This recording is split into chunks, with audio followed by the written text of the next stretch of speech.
Nathalie Marková, Head of Energy Efficiency Unit, Ministry of Industry and Trade, Czech Republic.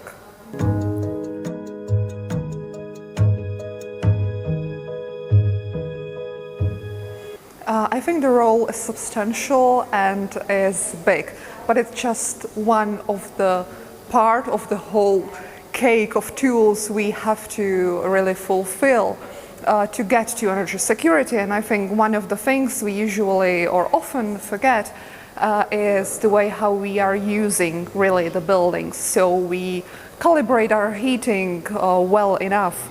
So to answer your questions very simply, the energy performance of building is of course very important, but it has other parts we have to focus on as well.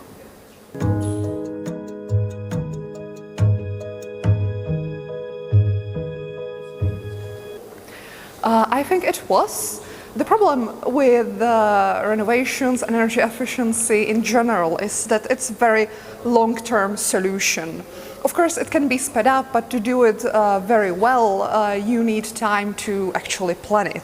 So, because we want to focus on complex renovations, of course, that takes time to do. And when crises strike, you actually sometimes prefer something which is quicker, and that's maybe the photovoltaics or some solutions that you can do now and you can do quickly. So we have to really overcome this barrier.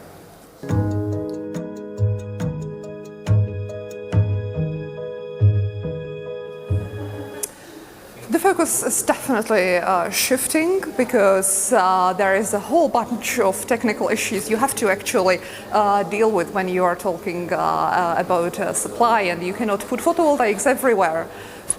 So it's much more complex solution, the energy efficiency, and that's why it's so much more complex to do, and that's why it is. That's why it takes more time to do it.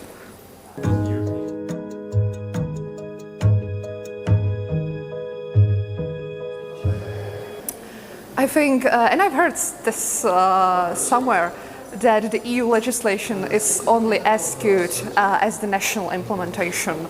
So it really needs to be easy to understand for the member states, but also for the people living, for ordinary citizens. So I think where we should go with the EPBD is really some agreement which understands the difficulties the member states might have, but also, of course, we want to renovate our building stock. So it really needs to be alignment of what we all need and what we all strive for.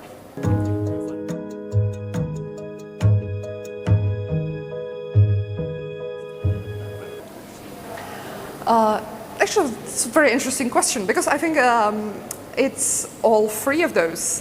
You, of course, need to offer finance to those who wouldn't be able to do the renovation otherwise. It can be all sorts of financial tools, but then the technical assistance, I think, is the most important one. Because if you don't understand really what you are supposed to do, and not everybody works in engineering or construction, then you need someone to explain it to you very easily, very quickly, and it's great if it's everywhere. You can just go to whatever place in your country and ask for advice. If it's free, even better, because then you don't have the hurdle of paying. So technical assistance, I think, would be the most important. But then also the awareness rising. You need to motivate people to do it and to explain to them why it is important and why they should do this step forward.